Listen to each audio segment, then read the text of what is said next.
Ok, so sẽ đọc này ngày này và đã nhau bằng hai để đọc này ông bị Ruby Chatter Support. Ở lớn chúng ta ca Chatter Support này cho tất cả profile mà và bắt đầu một tiết này cho tất cả cái lệnh support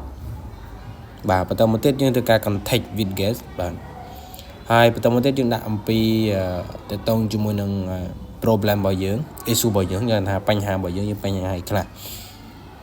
អញ្ចឹងយើងត្រូវមានរូបថតឬក៏វីដេអូអីផ្សេងៗឥឡូវខ្ញុំធ្វើការដោយសារតែបញ្ហារបស់ខ្ញុំគឺតាក់ទងជាមួយនឹង account បាទ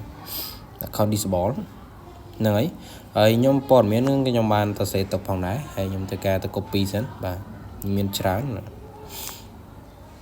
អានេះគឺបញ្ហានៃការ request ក៏ដូចជា chat អានេះគឺ chat ទៅផ្ទាល់ដែរបាទអានេះខ្ញុំបង្ហាញពីរបៀប chat ដែរអ្នកនរគ្នាបាទហើយបន្តទៀតយើងធ្វើការចុចជាមួយនឹង next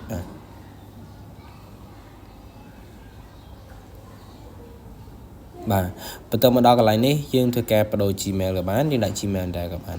ប៉ុន្តែខ្ញុំធ្វើការដាក់ Gmail ដែលបាន contact ដែលបានភ្ជាប់ជាមួយនឹង Facebook ហ្នឹងដោយសារតែ Facebook ហ្នឹងវា disable អ្នកនរគ្នាឥ